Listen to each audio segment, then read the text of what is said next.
वकील साहब सैर करके लौटे तो निर्मला ने तुरंत यह विषय छेड़ दिया। मनसाराम से वो आजकल थोड़ी अंग्रेजी पढ़ती थी। उसके चले जाने पर फिर उसके पढ़ने का हर्ज ना होगा। दूसरा कौन पढ़ाएगा? वकील साहब को अब तक यह बात न मालूम थी। निर्मला ने सोचा था कि जब कुछ अभ्यास हो जाएगा तो वकील साहब को एक दिन अंग्रेजी में बातें करके चकित कर दूंगी। कुछ थोड़ा सा ज्ञान तो उसे अपने भाइयों से ही हो गया था। अब वो नियमित रूप से पढ़ रही थी। वकील साहब की छाती पर सांप सा लौट गया। त्योरिया बदल कर बोले, वो कब से पढ़ा रहा है तुम्हें? मुझसे तुमने कभी नहीं कहा। निर्मला ने उनका यह रूप केवल एक बार देखा था, जब उन्होंने सियाराम को मारते मारते बेदम कर दिया था। वही रूप और भी विकराल बनकर आज उसे फिर दिखाई दिया। सहमती हुई बोली, उनके पढ़ने में तो इससे कोई हर्ज नहीं होता। मैं उसी वक्त उनसे पढ़ती हूँ जब उन्हें फुर्सत रहती है। पूछ लेती हूँ कि तुम्हारा हर्ज होता हो तो जाओ। बहुधा जब वो खेलने जाने लगते हैं तो 10 मिनट के लिए रोक लेती हूँ। मैं खुद चाहती हूँ कि उनका नुकसान ना हो। बात कुछ न थी, मगर वकील साहब हताश सा होकर चारपाई पर गिर पड़े और माथे पर हाथ रखकर चिंता में मगन हो गए। उन्होंने जितना समझा था बात उससे कहीं अधिक बढ़ गई थी। उन्हें अपने ऊपर क्रोध आया कि मैंने पहले ही क्यों ना इस लौंडे को बाहर रखने का प्रबंध किया। आजकल जो यह महारानी इतनी खुश दिखाई देती है, इसका रहस्य अब समझ में आया। पहले कभी कमरा इतना सजा सजाया न रहता था, बनाव चुनाव भी न करती थी, पर अब देखता हूं काया पलट सी हो गई है। जी में तो आया कि इसी वक्त चलकर मनसाराम को निकाल दे, लेकिन प्रौढ़ बुद्धि ने समझाया कि इस अवसर पर क्रोध की जरूरत नहीं। कहीं इसने भांप लिया तो गजब ही हो जाएगा। हाँ, जरा इसके मनोभावों को टटोलना चाहिए।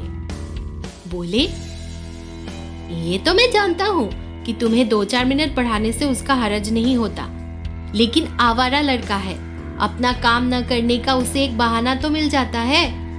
कल अगर फेल हो गया तो साफ कह देगा, मैं तो दिन भर पढ़ाता रहता था।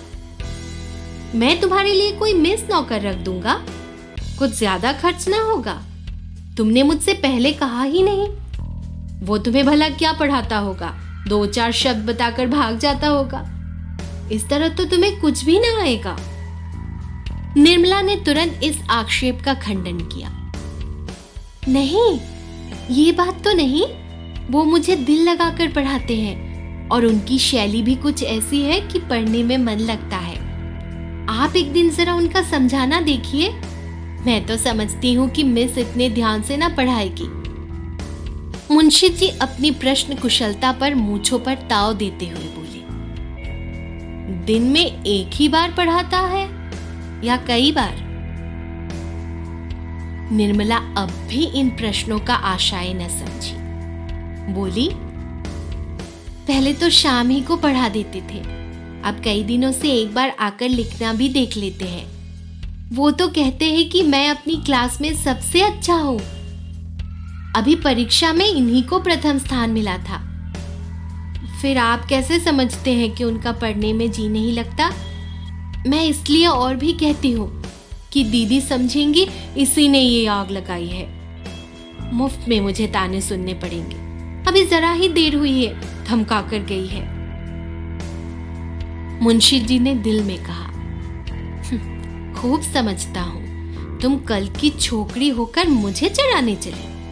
दीदी का सहारा लेकर अपना मतलब पूरा करना चाहती है। बोले, मैं नहीं समझता बोर्डिंग का नाम सुनकर क्यों लौंडे की नानी मरती है। और लड़के तो खुश होते हैं कि अब अपने दोस्तों में रहेंगे। यह उल्टा हो रहा है। अभी कुछ दिन पहले तक यह दिल लगाकर पढ़ता था, ये उसी मेहनत का नतीजा है कि अपनी क्लास में सबसे अच्छा है, लेकिन इधर कुछ दिनों से इसे सैर सपाटे का चस्का पड़ चला है। अगर अभी से रोकथाम न की गई तो पीछे करते धरते ना बन पड़ेगा। तुम्हारे लिए मैं एक मिस रख दूंगा। दूसरे दिन मुंशी जी प्रातःकाल कपड़े लट्टे पहनकर बाहर निकले।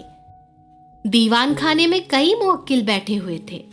इनमें एक राजा साहब भी थे, जिनसे मुंशी जी को कई हजार सालाना मेहनताना मिलता था। मगर मुंशी जी उन्हें वहीं बैठे छोड़ 10 मिनट में आने का वादा करके बग्घी पर बैठकर स्कूल के हेडमास्टर के यहां जा पहुंचे। हेडमास्टर साहब बड़े सज्जन पुरुष थे। वकील साहब का बहुत आदर सत्कार किया, पर उनके यहां एक लड़के की भी जगह खाली न थी। सभी कमरे भरे हुए थे। इंस्पेक्टर साहब की कड़ी ताकीद थी कि मुफस्सिल के लड़कों को जगह देकर तब शहर के लड़कों को दी जाए। इसलिए यदि कोई जगह खाली भी हुई तो भी मनसाराम को जगह न मिल सकेगी, क्योंकि कितने ही बाहरी लड़कों के प्रार्थना पत्र रखे हुए थे। मुंशी जी वकील थे। रात दिन ऐसे प्राणियों से साबका रहता था जो लोभवश असंभव को भी संभव, असाध्य को भी साध्य बना सकते थे। समझे शायद कुछ दे दिलाकर काम निकल जाए। दफ्तर क्लर्क से ढंग की कुछ बातचीत करनी चाहिए। पर उसने हंसकर कहा, मुंशी जी ये कचहरी नहीं स्कूल है। हेडमास्टर साहब को कानों में इसकी भनक भी पड़ गई तो जामे से बाहर हो जाएंगे और मनसाराम को खड़े खड़े निकाल देंगे। संभव है अफसरों से शिकायत कर दे। बेचारे मुंशी जी अपना सा मुंह लेकर रह गए। 10 बजते बजते झुंझलाए हुए घर लौटे। मनसाराम उसी वक्त घर से स्कूल जाने को निकला। मुंशी जी ने कठोर नेत्रों से उसे देखा, मानो वो उनका शत्रु हो, और घर में चले गए। इसके बाद 10-12 दिन तक वकील साहब का यही नियम रहा कि कभी सुबह कभी शाम किसी न किसी स्कूल के हेडमास्टर से मिलते और मनसाराम को बोर्डिंग हाउस में दाखिल करने की चेष्टा करते। पर किसी स्कूल में जगह न थी। सभी जगहों से कोरा जवाब मिल गया।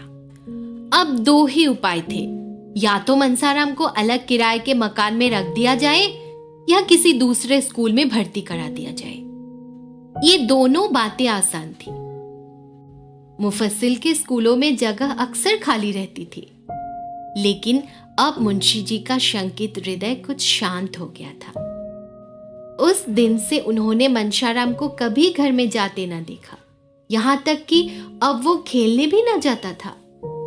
स्कूल जाने के पहले और आने के बाद बराबर अपने कमरे में बैठा रहता। गर्मी के दिन थे। खुले हुए मैदान में भी देह से पसीने की धारें निकलती थी, लेकिन मनसाराम अपने कमरे से बाहर न निकलता। उसका आत्मा अभिमान आवारापन के आक्षेप से मुक्त होने के लिए विकल हो रहा था। वो अपने आचरण से इस कलंक को मिटा देना चाहता था।